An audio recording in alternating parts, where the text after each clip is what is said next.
Hey guys, welcome to Edu for you YouTube চ্যানেলে। তো আজকে আমরা যেই 10খানা জিকে নিয়ে এসেছি সেই জিকেগুলো কিন্তু খুবই ইম্পর্টেন্ট। যদি আপনি গ্রুপ ডির পরীক্ষা দিয়ে থাকেন, এনটিপিসির পরীক্ষা দিয়ে থাকেন বা ডাব্লিউএ পরীক্ষার জন্য প্রিপারেশন করে থাকেন, তাহলে কিন্তু আজকের সমস্ত কটা জিকে খুবই ইম্পর্টেন্ট হতে চলেছে। কারণ এই জিকেগুলো কিন্তু খুবই পরীক্ষায় আসে এবং খুবই কিন্তু কালেক্টেড জিকে কিন্তু এইগুলো রয়েছে আজকে। তো অবশ্যই কিন্তু ভিডিওটাকে আপনারা সম্পূর্ণ দেখবেন।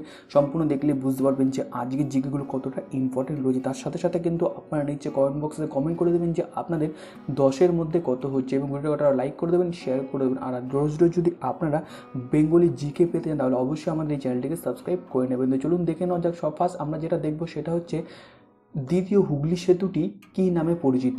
দ্বিতীয় হুগলি সেতুটি ভালো করে মাথায় রাখবেন, দ্বিতীয় হুগলি সেতু এটা। তো অপশান হচ্ছে নজরুল সেতু, রবীন্দ্র সেতু, বঙ্কিম সেতু নাকি বিদ্যাসাগর সেতু। সঠিক অ্যান্সার হয়ে যাবে এখানে বিদ্যাসাগর সেতু। তাছাড়া যদি আমরা দেখি তাহলে এর মোট দৈর্ঘ্য রয়েছে 822.96 মিটার। এটি ভারতের দীর্ঘতম ঝুলন্ত সেতু এবং এশিয়ার দীর্ঘতম ঝুলন্ত সেতুগুলোর মধ্যে একটি। সেতুটি নির্মাণ করতে মোট 388 কোটি টাকা খরচ হয়েছিল। 1992 খ্রিস্টাব্দের 10ই অক্টোবর সেতুটির উদ্বোধন করা হয়।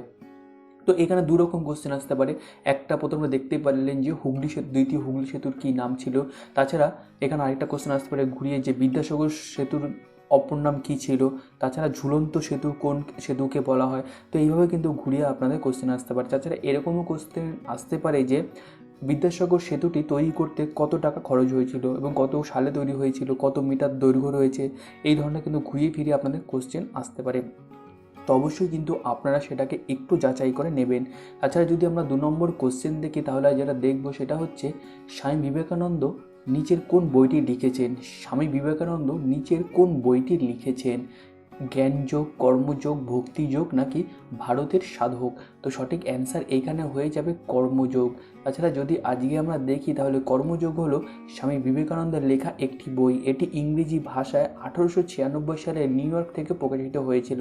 তাহলে কর্মযোগটি কোথা থেকে প্রকাশিত হয়েছিল? নিউ ইয়র্ক থেকে। কত সালে হয়েছিল? সেটা হচ্ছে 1896 সালে কিন্তু হয়েছিল। তো আমি যে একটা কোশ্চেন দিচ্ছি এখান থেকে কিন্তু আপনারা 3-4টে কোশ্চেন তৈরি করে নেবেন, কারণ এরকম থেকে কিন্তু খুঁটে খুঁটিয়ে কোশ্চেন হয় যে কোনো কম্পিটিটিভ এক্সামের জন্য। তাছাড়া যদি আজকে আমরা 3 নম্বর কোশ্চেন দেখি তাহলে যেটা রয়েছে সেটা হচ্ছে নিষিদ্ধ নগরী কোন শহরকে বলা হয়। নিষিদ্ধ নগরী কোন শহরকে বলা হয়? ব্যাংকক, বাহবহিন তাঞ্জোর নাকি লাসা তিব্বত। তো সঠিক অ্যান্সার এখানে হয়ে যাবে লাসা তিব্বত। যদি আমরা এর সম্বন্ধে দেখি তাহলে তিব্বতের রাজধানী, এটি ঐতিহাসিকভাবে দালাই লামার বাসস্থানও বটে।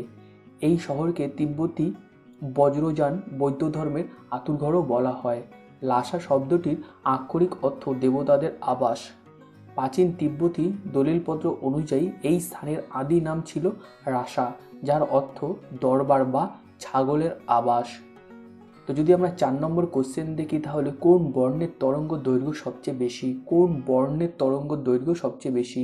সঠিক অ্যান্সারের মধ্যে যেটা হবে লাল, কালো, হলুদ, সবুজ। তো অ্যান্সার হয়ে যাবে সবুজ।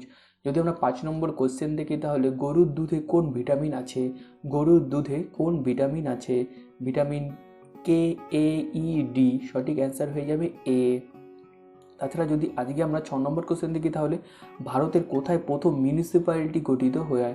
ভারতের কোথায় প্রথম মিউনিসিপ্যালিটি গঠিত হয়? নট পশ্চিমবঙ্গে, ওকে, ভারতের। তো অ্যান্সারে রয়েছে দিল্লি, কলকাতা, মুম্বাই, চেন্নাই। সঠিক অ্যান্সার হয়ে যাবে এখানে কিন্তু চেন্নাই। এটা হচ্ছে সেই প্রথম মিউনিসিপ্যালিটি। তাছাড়া যদি 7 নম্বর কোশ্চেন দেখি তাহলে ভারতীয় রিজার্ভ ব্যাংকের প্রথম গভর্নর কে ছিলেন? ভারতীয় রিজার্ভ ব্যাংকের প্রথম গভর্নর ছিলেন যে তিনি হচ্ছেন সিডি দেশমুখ। তাছাড়া যদি আমরা দেখি তাহলে রিজার্ভ ব্যাংকের প্রথম গভর্নর কে ছিলেন সেটা হচ্ছে অজমল স্মিথ কিন্তু ছিলেন প্রথম গভর্নর।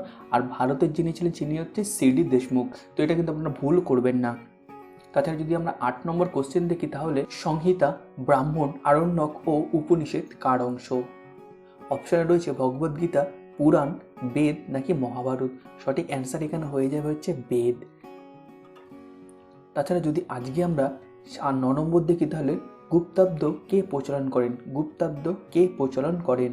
সমুদ্রগুপ্ত, কুমারগুপ্ত, দ্বিতীয় চন্দ্রগুপ্ত নাকি প্রথম চন্দ্রগুপ্ত। সঠিক অ্যান্সার হয়ে যাবে এখানে প্রথম চন্দ্রগুপ্ত। প্রথম চন্দ্রগুপ্ত রাজত্বকাল ছিল 319 থেকে 335 খ্রিস্টাব্দ। প্রথম গুপ্ত সম্রাট ছিলেন হচ্ছে প্রথম চন্দ্রগুপ্ত। তাছাড়া যদি আজকে আমরা দেখি তাহলে লাস্ট যে কোশ্চেনটা রয়েছে সেটা হচ্ছে প্রথম চন্দ্রগুপ্ত কোন উপাধি নিয়েছিলেন? প্রথম চন্দ্রগুপ্ত কোন উপাধি নিয়েছিলেন? অপশানে রয়েছে দেবপ্রিয়, কবিরাজ, দ্বিতীয় অশোক নাকি মহারাজ ধীরাজ।